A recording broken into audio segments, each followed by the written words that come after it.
Hi everyone, so this is my 2016 Ninja 650. I bought it a few months ago, and I just wanted to do a quick video of a cheap fender delete or fender eliminator, compared to, spending 50 to $100 on those, depending on what brand you get, of course. You get them off eBay, you can get the name brand. Cheapest I've seen them is probably 30 for, the eBay brand. But, that was just a little more than I wanted to spend. I know $30 isn't a lot, but, for something name brand, 50 to 100. Just got the bike, didn't have a whole lot of extra money, but still didn't like the hideous fender. It's just big, it's an eyesore, just not something pretty to look at.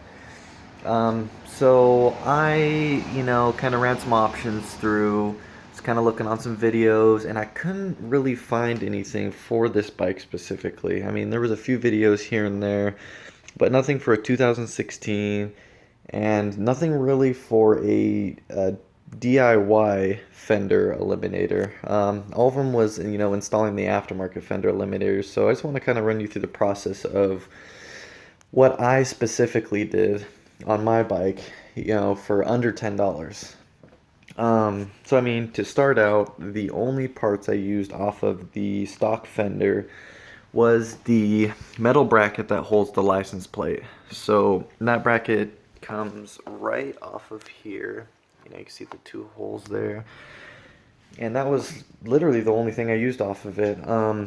I used these two little bolts here.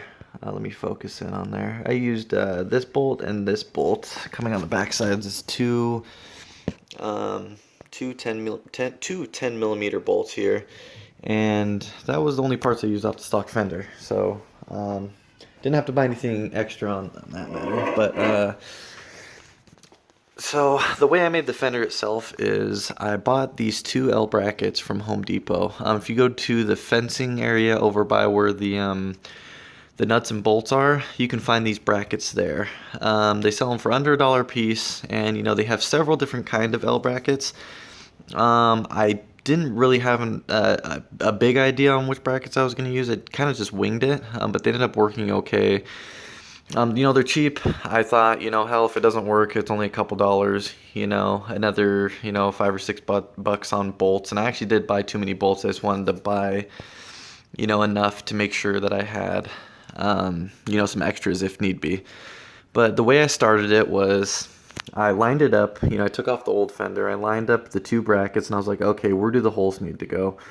So as you can see on the back here, it only has the 4 holes on the back there. 1, 2, 3, 4. And I actually had to drill 2 extra holes here for the bolts to make sure the bracket lined up correctly.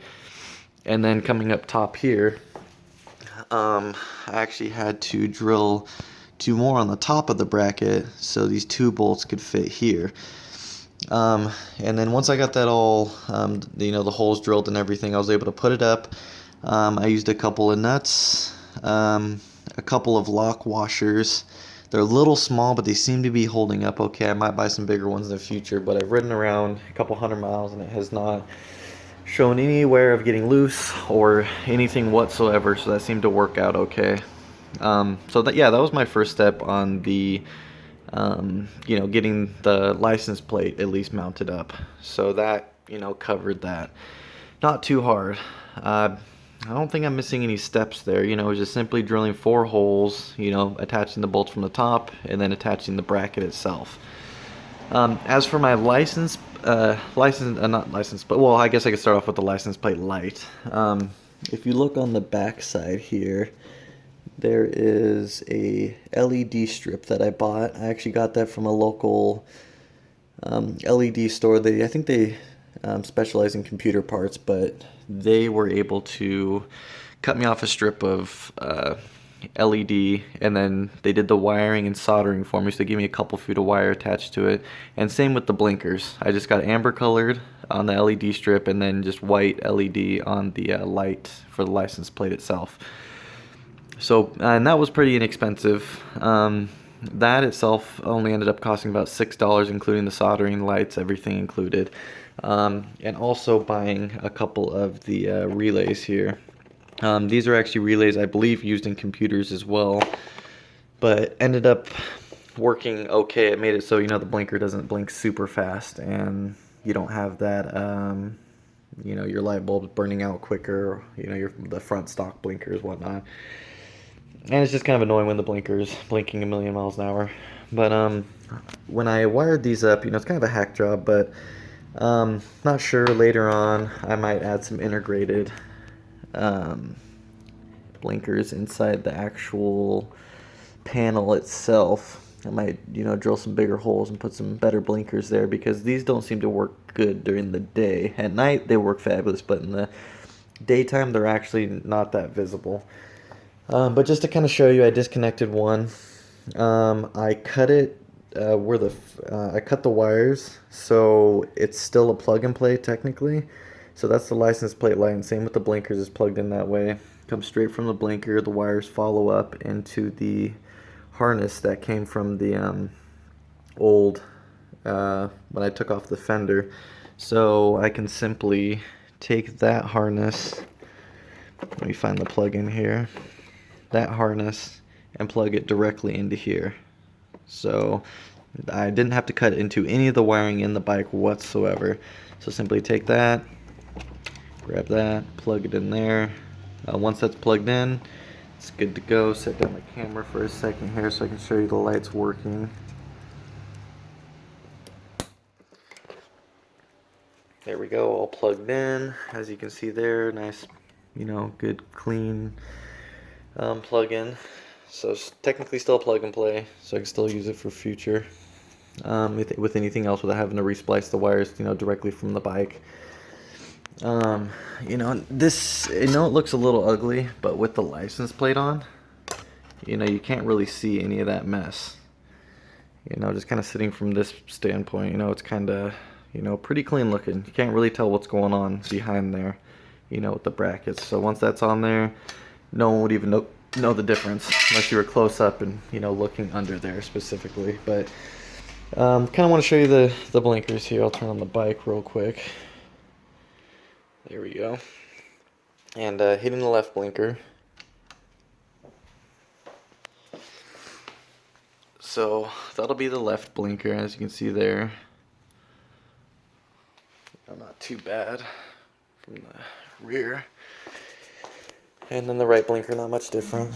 Basically the same thing from the rear.